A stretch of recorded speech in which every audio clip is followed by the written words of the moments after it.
Hi and Ben, welcome to my little corner of YouTube. We're talking ARC reads today, specifically two that I've received in September. Both of these I actually reached out personally to the authors to see if I could get hold of ARCs of these. They're both authors that I have spoken about on the channel previously, and they were kind enough to say yes. So, the two books we're going to be talking about are Third Loch from the Sun by Rex Burke. This is out on September 19th. And the other one is The Wishing Stone by Adam Holcomb. This releases on October 7th. So, without anything else, let's dive into Rex Burke's Third Loch from the Sun.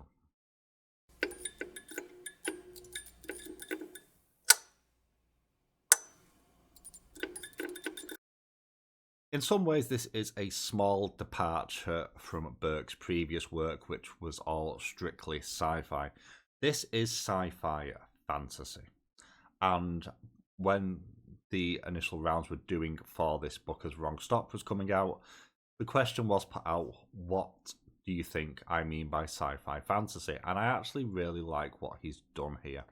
We're following a character called Jake, who has basically gone to a Scottish island called Elsay for a summer job during break out from university.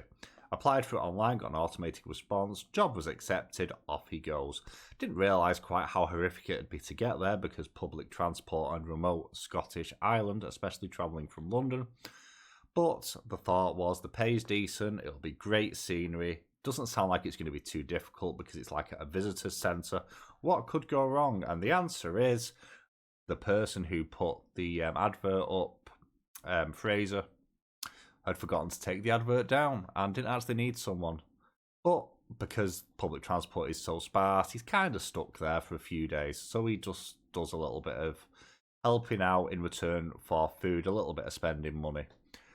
And starts to get to know people, specifically Alva, Fraser's daughter, who is literally the only worker in many regards on the island, it appears at times, who acts as like a chef at the hotel, or cook at the hotel, I should say, mans the gift shop, and helps look after Ruin Strong.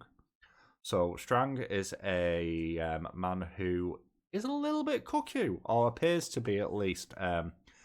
Believes that there's fairies living on his land and won't let anyone anywhere near his land anymore. Put a great big gate across the road so no one can get in. And everyone thinks that he's clearly lost it since his wife died. But has he? And that is the whole course of the book. And what I like here is the way that this takes some sort of concepts that you see in fantasy, but gives them the sci-fi spin for the explanation of what they are and why it's happening, which I really appreciate. You have this great deal of humour running through as well, which is typical of Burke's books. You generally do have someone who is a little bit more, we'll call them spiky in their personality, and then you have someone who comes across as a little bit dopey and a bit hapless, and that describes Alva and Jake. And you have these two where they initially meet each other, and it's a bit of an awkward conversation, and then they get to know each other better, and there's a little bit of hostility there from Alva in particular at the idea of losing some of her jobs to Jake. But it turns out that that isn't what the cause of the hostility is, and they begin to get along very, very well and begin to trust each other, and that's when revelations begin to happen.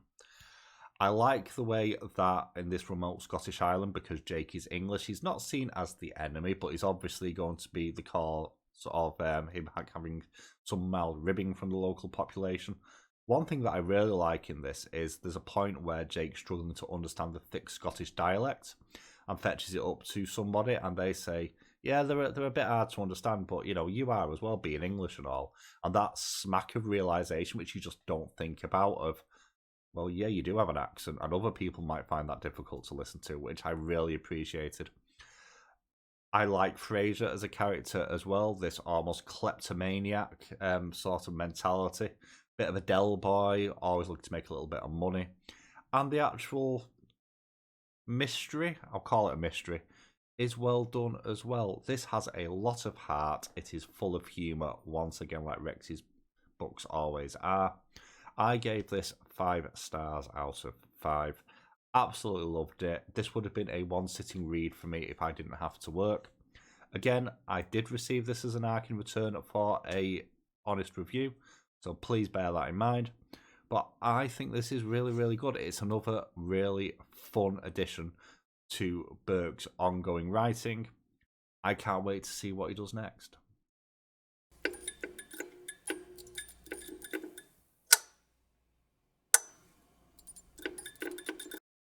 The second arc I received was from Adam Holcomb, and that was The Wishing Stone. So this doesn't actually have a cover as of time of recording. I really like this. This is the follow-up to a necromancer called Gam Gam, which I read a few months ago, and that was one of the biggest surprises of the month when I read it. Absolutely loved it. This takes place a couple of months after the end of that, as Gam Gam returns to the capital city along with Mina and begins to settle down, but Gam Gam's there for a reason. And basically, this starts off as a treasure hunt and then an escape. What I love about this is, whilst this is part of the Chronicles of Gam Gam series, Gam Gam is more there to drive the plot, but it's not seen through her point of view. It's seen through the point of view of Mina. And Mina is trying to make new connections after running away from their home and everything that happened in book one. Has made friends with a bit of a rogue called Emil, who has a few issues with authority, shall we say. And you have all the returning cast. I love the sort of interaction that you have. And Gam Gam's energy itself is worth mentioning here. We all know some little old woman who goes into the roughest pubs and everyone loves her, and that is Gam Gam's energy. Just walking around this really rough tavern, handing out self-knitted scarves and gloves, and asking about children, just knows everything about everyone and fetches the best out in people. Also worth mentioning on here is the villain of the piece, and I don't want to spoil anything, but when they appear in the book, what they do is so heinous that my hackles raised immediately. If you're going to introduce a villain that has no moral standing whatsoever, this is how you do it. And the way that they are introduced, and we are aware of them sort of tangentially from the previous books, is really well done. I also appreciate some creative use of magic here, especially in terms of Gam Gam's use of her necromancy. There's some things here that I don't think I've seen done elsewhere, and I'm definitely going to steal and use in D&D games in the future. So people who play D&D with me, be warned. And it's just, again, it's a lot of fun until it takes that dark turn, but even then it still has a lot of heart, a lot of humour, and there are some decent set pieces as well, just like in book one, where you have undead armies. You have Nugget, the undead familiar, and Cat, who does not believe that they're the familiar, but that Gam Gam is, which is the most cat way of seeing things you'll ever get. This is well worth checking out. It's only a short, so I think it's under 150 pages. Absolutely love it. I gave this a 4.25 stars out of 5. I wanted it to be longer, and it could have been longer, but for its page count, it got so much character work in, it showed a great deal of creativity. I am very excited to see what comes next in the Chronicles of Gam Gam.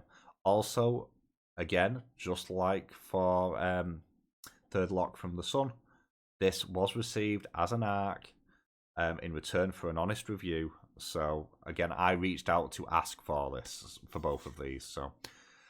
But absolutely loved it. With all that being said, that's everything from me for today. Just a quick video for you. I hope you've enjoyed. If you have, please consider giving it a thumbs up. It really helps me out. And drop in the comments below just to let me know what you're reading, because curious minds would like to know. Thank you for watching. I will catch you all very soon.